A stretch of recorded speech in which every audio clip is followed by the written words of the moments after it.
I changed the worn out blades on my lawn tractor at the beginning of spring, and I didn't throw the old worn out blades away thinking I could make something with them. So that's what I'm gonna do today. I'm gonna make a set of knives out of those lawnmower blades. So the first thing I'm gonna do is take and put the blades in my homemade fire pit forge, heat them up, and then hammer them flat. Then carry them in the shop and get a rough shape of the blades and the blade profile, then put them back in the forge and try to add a little bit of temper to them, and then add handles to them and sharpen them up.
So here's starting out.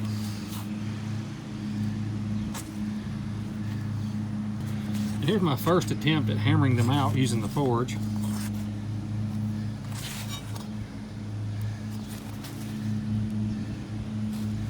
I believe that'll give me a good starting point for my project.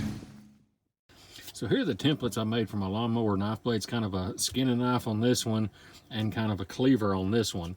This one, once I get it cut out, I'm going to put it back in my forge and I'm going to try to bend this tang up and into a curved pattern like that. Now that I've got my patterns drawn, I'm just going to take a Dremel tool and cut these out. I got my two blades roughed out. This one's kind of going to be a cleaver type knife, and this one I think is just going to be kind of a chopping type knife.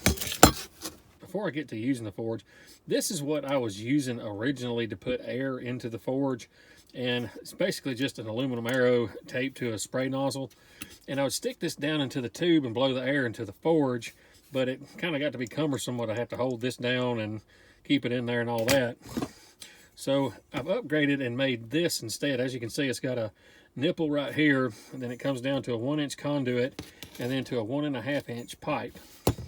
And I think this will work better because I'll just be able to hook it up to my compressor and set the air PSI that I want going in it and just leave it while I'm working.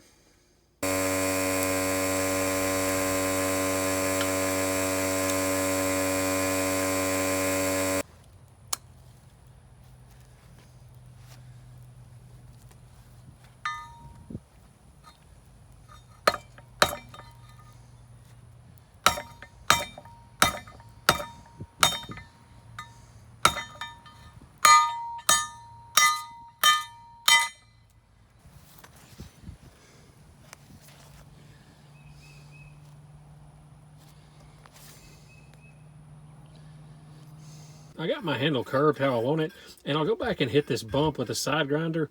But for right now, I'm just going to start working on the profile of the blade itself, and I'm just going to use the eye bolt and file method to get started.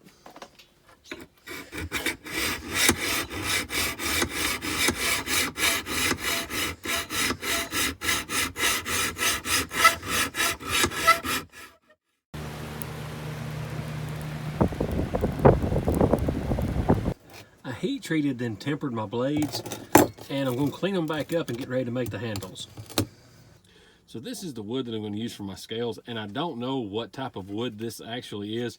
We get pallets in from India, and it's made out of this stuff, and it's incredibly hard, and it has a real high figure to it, so that's what I'm going to use. I got my scales rough cut, now I'm ready to drill my holes for my pins.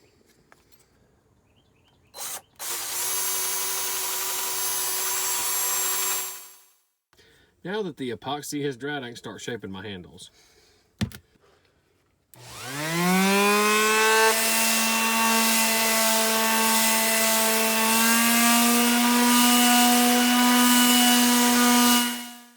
I got one of my handles rough sanded, and I'm liking the way that the grain is following the curve of the handle on both sides. I just got to hit this with some finer grit sandpaper and then start on the next one.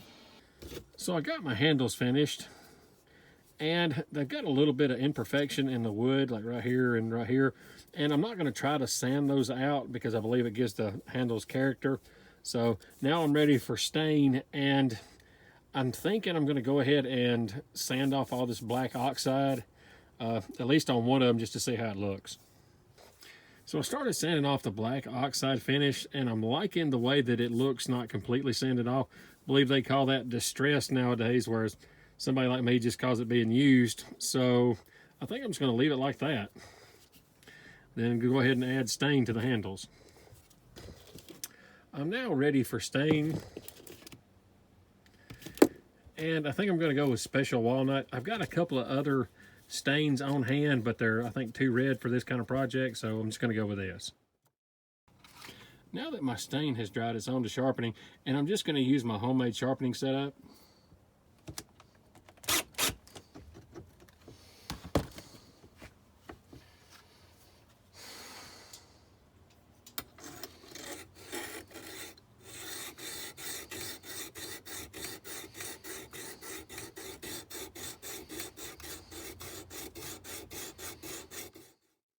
So now that my knives are finished, I'm going to try them out. And I know a lot of people use paper as their media to test to see how sharp they are. If I want to cut paper, I'll use scissors. It's kind of those, you know, right tool for the right job kind of things. These knives were built for like a utilitarian purpose. So I'm going to try them out, just, you know, cutting some wood, things like that with them.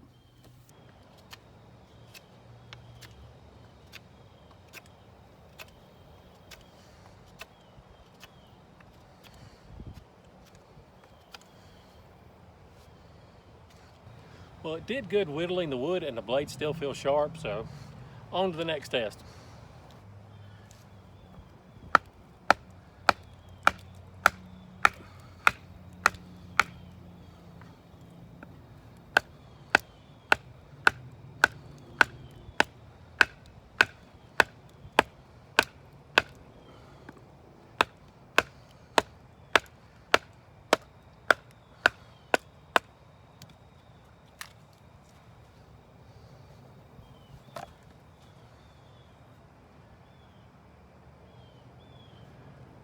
Blade's still sharp.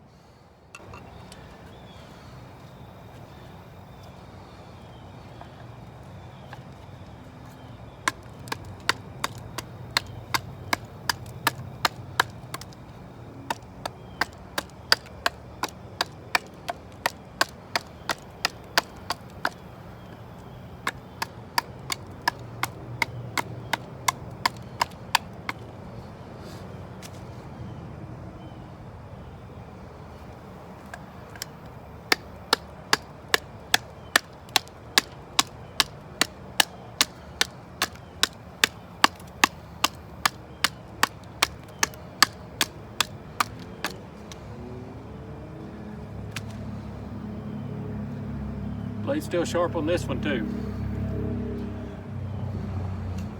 So with both of these Still sharp. Gonna consider this a successful test.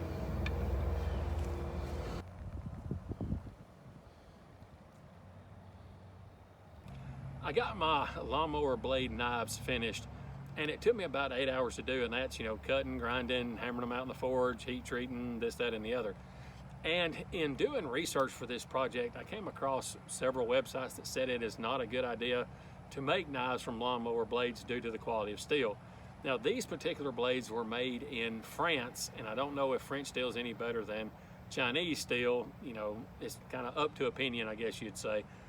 And if you were gonna make a high-end knife, I doubt very seriously you'd go the route of just, using something you had laying around.